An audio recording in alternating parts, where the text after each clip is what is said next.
The Wuhan coronavirus continues, with the death toll rising to above 170 now and over 8,200 confirmed cases, with still probably many unconfirmed cases, so there's probably a lot more out there. And we've already seen how it affects games with CSGO, the LCK, the LPL, Overwatch, many of these games being delayed. And unfortunately, in Overwatch's case, the Overwatch League has announced that they will be canceling the matches that were supposed to take place in February and March. And if we look at the bottom there, it says that they'll share more information about when and where the matches will take place. So we're going to have to wait a bit. So this announcement means that 5 homestand weekends are going to be canceled. The Shanghai Dragons on February 15th, the Hangzhou Spark on February 29th, and the Guangzhou Charge having to cancel 3 in total, February 22nd, March 14th, and March 21st. So that is a total of 27 games having been canceled because of the coronavirus outbreak, all in the first 2 months of the season. And some Chinese teams have actually decided to retaliate with actually relocating outside of China, and others have decided to stay in China. Both the Shanghai Dragons and the Guangzhou Charge released statements saying that they'd be relocating to South Korea, though their Chinese players will have to get visas for them to come with. The Chengdu Hunters, though, they released a statement saying that they're going to stay in China, which is obviously kind of a scary thought.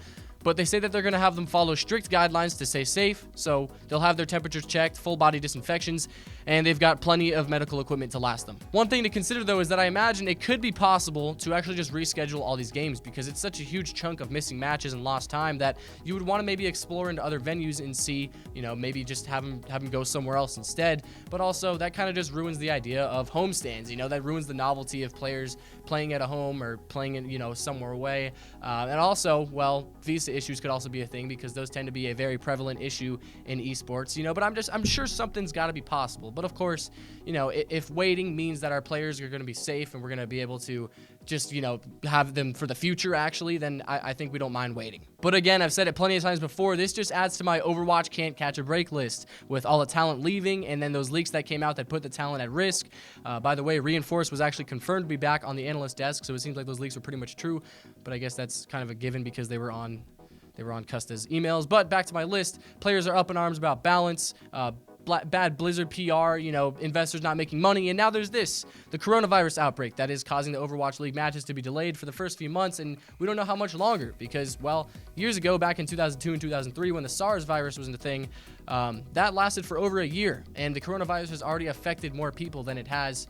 So not death toll wise, I'm talking like just people being afflicted with it, so the SARS virus has killed more people than this, but it could be rising to that point. I just hope that we don't get to that point, and I hope we all stay safe. That's not to make you all fear for your life, though. I'm not trying to fearmonger or anything. U.S. health officials have said that those in the U.S. need to stop worrying so much about it. Be alert, but don't panic. There have been cases in the U.S. There have been cases in other countries, yes. However, I believe for the most part, those have been identified and isolated. Of course, there might be some others running around, so be alert, but don't panic.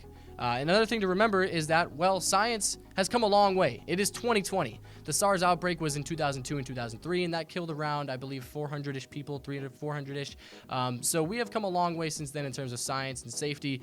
This might actually be contained a lot faster than we think. Thank you all for watching, though. I hope you enjoyed. I'll be seeing you all very soon. I do have some Siege content coming later today, so be sure to watch out for that if you're into Siege. But of course, until then, take it easy. Have a wonderful day. I'll be seeing you guys next time. Bye-bye.